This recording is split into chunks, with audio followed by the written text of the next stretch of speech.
he has a lyric that says, know how to move in a room full of vultures. Like, nah, he knows how to, like, his business is really good, which is interesting. Like, I didn't have this on my lineup, but I'm going to try to bring it up. Tony, I can't remember what his name, Tony whatever, and Dame Dash, they did an interview about not about Jay-Z, but Jay-Z always comes up. And this was a clip here, and I'm going to keep it real with you. I think Dame has the right mentality about, being an owner and being independent, but I'm going to keep it real with you. I don't think we could say Jay-Z's bad businessman. Jay-Z has finessed every opportunity and got a bag. Nigga, Jay-Z basically pushed Colin Kaepernick to the side and said, nigga, kneel in the unemployment line, fuck nigga. I need this bag. He signed like some wild-ass deal with the NFL to make shirts and recruit niggas to do the halftime show. Like, nobody gives a fuck about the activism in the NFL, right? They just needed that nigga Colin Kaepernick to stop with this kneel with the fucking... afro. Like, I didn't even know knew Colin Kaepernick was full black. That nigga was growing out a full straight afro, like on some, you know what I mean? That nigga had to pick in there, one hand up. That nigga Jay-Z came in and said, we beyond the knee now.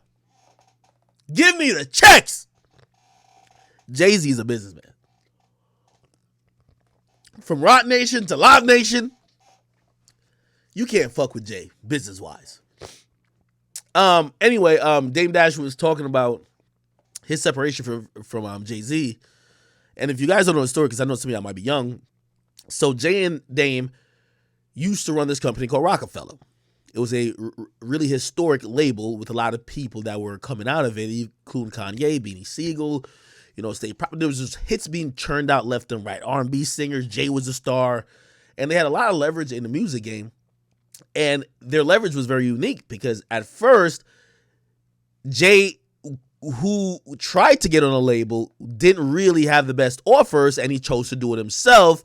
But that gave him enough leverage that once the labels wanted to fuck with him, it became more of partnerships. And then Jay realized that, there was higher heights to get if he partnered with people more than just always doing himself. Dame was on the timing that says, fuck these niggas. Let us do it ourselves. We did it ourselves in the get-go. And Jay was looking to see the billions. Dame was looking for more of the ownership. They split. Very big historic moment in hip-hop. And, I guess the rest is history. Dame is still doing interviews. And by the way, I don't think Dame's a failure at all. I love his mindset. But I think both are comfortable in where they're at. I don't think Jay thinks like, oh yeah, I wish I wasn't a billionaire and I was just doing it myself. And I don't think Dame feels like he would have given up some of the independence to, have these other people manage their money or make decisions for them. So I think both should be good. However, Dame is less popular, so they keep asking Dame about Jay, and that's how popularity goes, right? Like a bum ass nigga who talks about me. If I say his name once, every time he gets interviewed, they're going to ask him about me. Every time they talk to me, we probably even talk about that guy. So really what happens is they keep asking Dame about Jay, and this is what he said recently. Jay-Z, what do you regret about y'all situation? Do you think it should have been more? You think you guys could have had more together? Yeah, all that. But we were friends, so I just was more hurt as a friend. Like, how would you feel if your brother just betrayed you for money?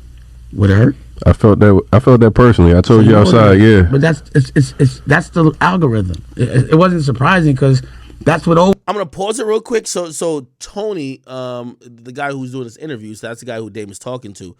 Apparently he was with Gilly and Wallow in them, and apparently there's two dudes that Gilly and Wallow like basically tossed in the bushes before they got to their eventual format, which is just Gilly and Wallow. But there's two dudes, this guy and another guy, and they both, I think they feel a little way they got used up or betrayed. So I think he was having some synergy with Dame Dash in the being tossed away and feeling, betrayed. So that's why he chimed in. Here we go. Always happens. It was surprising because that's what it was. We were breaking the algorithm. We were doing it a different way and sticking together. But that's what always happens. They make one sell out the other, their friend, divide and conquer. That's a normal story. It was just a problem. Like, damn, we got caught up in that. But damn, I was like, fuck it, but we were so cool. You know what I'm saying? Like, that was my nigga. Like, we never argued nothing. That's why I didn't know it was coming. I was like, pause. I was like, yo, what's going on? They saying we mad at each other. That was some real slick shit. I was like, that nigga's cold. He's cold. But, I felt that same type of everybody backstab, yeah. Name someone that's a good nigga that hasn't. Name a good nigga that didn't get stabbed in the back. That's why you a good nigga. Pause. Like, you're not gonna do everything someone does. You're gonna let your guards down. The only people that can hurt you, because you don't let people next to you, are the people that are closest to you. So that's the only people that's the only. I'm gonna stop this and also give some more commentary. I know if you want to watch this in full, you could definitely just go to the page and watch it. I want to contextualize this a little bit. Let me tell you this, this. I don't want to say this is necessarily my thought on the Jay and Dame Dash situation, but let me always tell you this in partnerships, friendships, no matter what, where two people believe that they're almost equals. There's never real true equals, especially when it comes to business. You know, when you're an artist, and by the way, we see this a lot of times with artists, when you're an artist, you're the most invaluable commodity, right? Dame Dash is a businessman. Dame Dash don't put out records. He don't influence culture when it comes to making records, having people trying to follow him. He was just seen as the fly businessman. I think what intuitively should happen, even if he has whatever goals and dreams or how he thought shit should have went, Jay is your boss, even if you think he's a partner. Because if Jay ever says, oh, I'm good, I'm separating, nobody's just going to go with you. They're all going to stay with Jay because Jay is the person who's going to still make records. They believe that Jay has a lot of worth with himself. So I think, sometimes you see partnerships where some people might believe they have an inflated sense of value because they're partners. And we see it all the time when it comes to rappers and the executives. Like, again, say Uzi and like the people he signed to. At the end of the day, of course, they're partners in putting out the music. But again, people want Uzi. There's nobody just buying the product of what Generation Now is selling. Now, granted, they did a great job of getting Jack Harlow. But that's why, sometimes artists always use the ultimate leverage to say, yo, the people love me, not you. That's why artists will usually, a lot of times, stop putting music out. Or even how we see with Meg Thee Stallion, where it's like, you know why Carl Crawford keeps like responding? Because at the end of the day, it's not like people are fans of the label. People are fans of Meg. You're just a label who's partnered with Meg, or you signed Meg. So again, I think Dame Dash, what's not really kind of like, flushed out is that he had a difference in ideology of how he wanted to move along with business when it came to Jay-Z. Jay-Z, rather than, and maybe you could call this betrayed, right? This is up to public perception. Jay-Z didn't want to sit there and try to convince him. Jay-Z was just like, nigga, I'm going to make the decision. And to keep it real, if you don't agree with the decision, or if I think you're not going to be in line with it, or you're going to disrupt it, I'll cut you out the pie. And I'm down to take that risk because I know I'm more valuable than you. And that's, I think, if we're counting value as money, I think that's bored to be true. I'll keep playing. Only person that could have did that shit. You know what I'm saying? So you got that. But I would have did it. It's all good. Is that something that you obviously I know you get asked that all the time, man. Like you and Hove had like such a man that the 90s and 2000s y'all just had like something that was so special. Everybody and their mom talked about the rock you guys had from movies to everything going crazy. Mm-hmm. When you think about it now, and I'm gonna stop it again. This is another reason why I think this Dame Dash story kind of like I remember when he got frustrated at DJ Envy for keep bringing up Jay-Z. It always seems to be the question that people want a hot take from him on, and I don't know if he thinks like this, but this is the reality. Jay, ever since he left Dame Dash, has gone on to have many different things that people talk about a lot. With Dame, not that much. If Dame had 3-4 artists, like for example, if Dame moved away from Jay and then had 4 other artists who became chart-topping artists, it wouldn't be the thing where everybody keep asking about Jay. But it felt like his peak ended as soon as Jay departed. And unfortunately, that's why people are still like, captivated on these clips. This shit is old as dirt. Like, this is 20 years pretty much ago. Everybody wants, they ask you this question all the time, but is there anything that you think that you could have said or anything that could have changed to keep that from unraveling, definitely the friendship and the business that was involved? Nah, man. It was just going to go down. No disrespect to Brooklyn, but, there's this thing even back then. And I remember having these conversations with Brooklyn niggas, and they'd be like, yeah, I got this connect, I'm going to rob him. And I'd be like, why? You know what I'm saying? I'd be like, why you want to rob the connect? He's a connect. I mean, he just got the birds. I got to take it. I'm like, I'm the connect. I had the birds just laying around.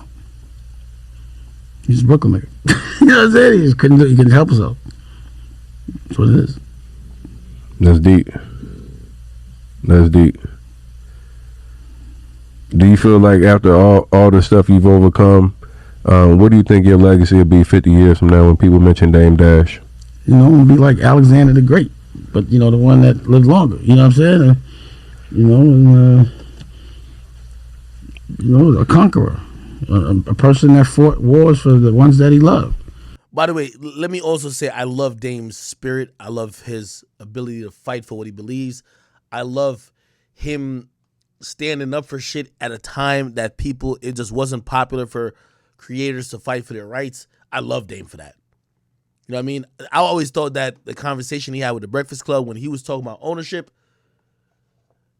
like, and me and Charlamagne used to like go back and forth and kind of like, trying to deconstruct a lot of stuff he was saying, because Dame was kind of, some of the stuff he did say was kind of ignorant in terms of he was just like, yo, y'all need to get money and invest in yourself. Like, okay, so how do you get money? Now, most people are really broke. They're trying to do what you're doing, but they started out broke. You got money from the street. What are you advising people to just go to the street, get money, then do what you did? So, there wasn't he didn't give a natural step of how you get there. But the mentality of how he was talking was right. By the way, you can see Dame Dash is right, because everybody, when it comes to whether podcasts or anything else, it's all about everybody trying to maintain and negotiate ownership, use that as leverage, people trying to own their own shit. The people in radio, of course, they're not going to understand because no one on a radio station owns the content they put out. Remember I talked about Peter Rosenberg. If you speak on Hot 97 airwaves, literally your voice, the content, is owned and could be disseminated any way possible, or could even be licensed by the radio station, but you don't own it at all. So when Dame was talking about certain things about ownership and, this and third and control and whatever, seemed super foreign when he said it. Now, everybody's all about that. Charlamagne has the Black Effect Network. He owns 50%. Charlamagne built the Breakfast Club. He don't own the Breakfast Club. You see what I'm saying? So we realized that later on,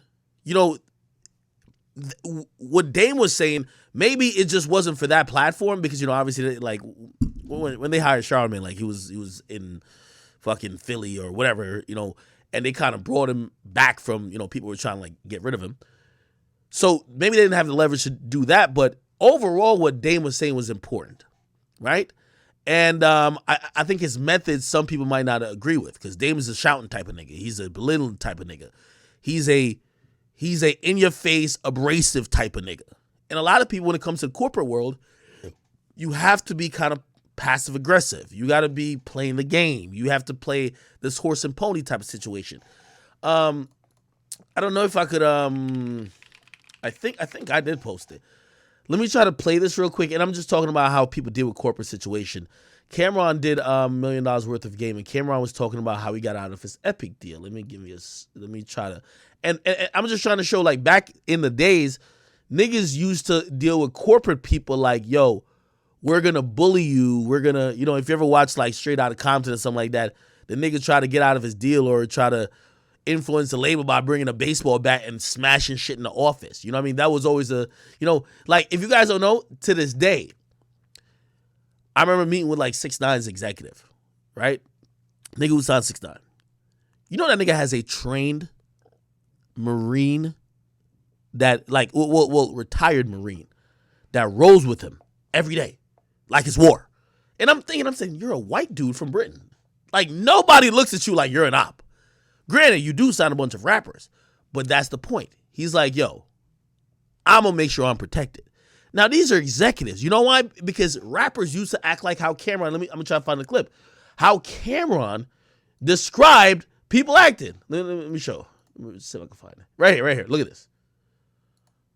Epic, I'm like, shit ain't seeming right, I ain't doing this. So there's a female there who took a liking to me, and she really started teaching me the game, like, yo, this your marketing budget.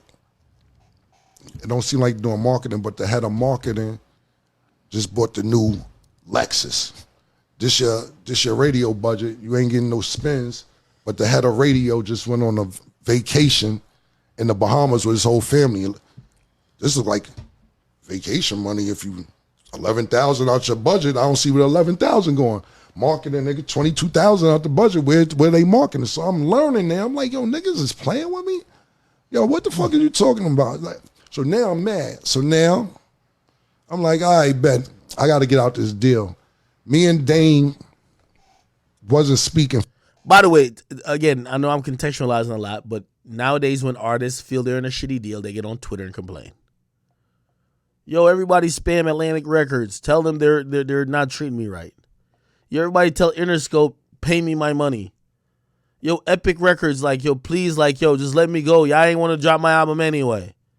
Back in the day, that's not how shit was going out. So he's giving you an example. Here we go. For a while. And over some shit that was dumb, but it's some street shit or whatever it was. So when I'm at Epic, I'm like... Hold on, let me go to the next clip. And he was like, what you need? He's like, yo, this fucked up. I need to get on the deal. I need to get out this deal. I need your help. Because he's up, super up. So he like, all right, bet I got you. So now I'm like, all I gotta do is get out this deal. Mind you, I did 2 albums, I'm in a 7-album deal. All right, you ever see Straight Outta Compton, like when Ice Cube go in and hit the record label, hit shit with the back? Yeah. Like, that shit was Fisher Price, what I did. Compared to what I did, nigga, I'm going there with 40, 50 niggas every day. Shout out to my man Luca Brasi too, because that's when I used to fucking, I used to, because Luca was my man. He had the Taliban on the hill. He used to sell CDs, so I go get niggas from my block, I go get niggas from his block, and we were going Sony Records every day with 50 niggas, start going to niggas' cubicles. Yo, what's up? Let me get some chips. Yo, let me get some chips, nigga. Let me use your phone. Niggas like, who is these niggas? Right. Like, I'm about niggas leaning on niggas. So I go in the president's office, shout out to Dave McPherson, we cool now and all that. And he was like, what you need? Nah, this is hilarious. So now they got undercover cops in there every day. 3 cops, they come in there. Oh, what's going on? Move, man. I don't give a fuck about y'all niggas, man. I did that shit for about 3 weeks straight. Niggas will leave, smack a computer over. Niggas said niggas will leave, smack your computer over. Fucking kick the garbage all on the floor, all type of shit, till it got to the point where Dame eventually came up there with me to Epic, and he's like, you should just let him go, bro. This is not going to stop. And I'm like, so they end up letting me. So now they got undercover cops. So basically, they let a nigga go. Hey, I don't even know how I even got on that fucking tangent, but yeah, different type of situation. You get what I mean? That's why. Oh, I guess I was piggybacking off this Dame Dash clip. It was a different time, and I appreciate. Like, I'm gonna be honest with you, I like Dame Dash's personality. I think the only thing I could ever criticize Dame Dash on being is thinking he was more important than the artist himself. You know what I mean? Because at the end of the day, no matter if you think you're partners with Jay-Z, if Jay-Z says run, you need to run. Like, you know what I mean? You get to control the business when Jay-Z not talking. But when Jay-Z has an opinion or wants to go whatever. And maybe he thought that's what was going on, but Jay-Z went behind his back, which that might be the betrayed part. What else was? That might be it. Yeah. Anyway, I love Dame Dash, though. I think Dame Dash spearheaded this whole movement about everybody caring about what they own. Because these days, I see artists these days, like, They're like, I ain't gonna lie to you. Like, I'm not saying Dame Dash inspired him, but shit. Remember Meek's post? Remember Meek's post a couple weeks ago? Like, Meek's like, yo, I'm independent now. I see mad artists want to stay independent. You feel me? Like, look, what Meek say?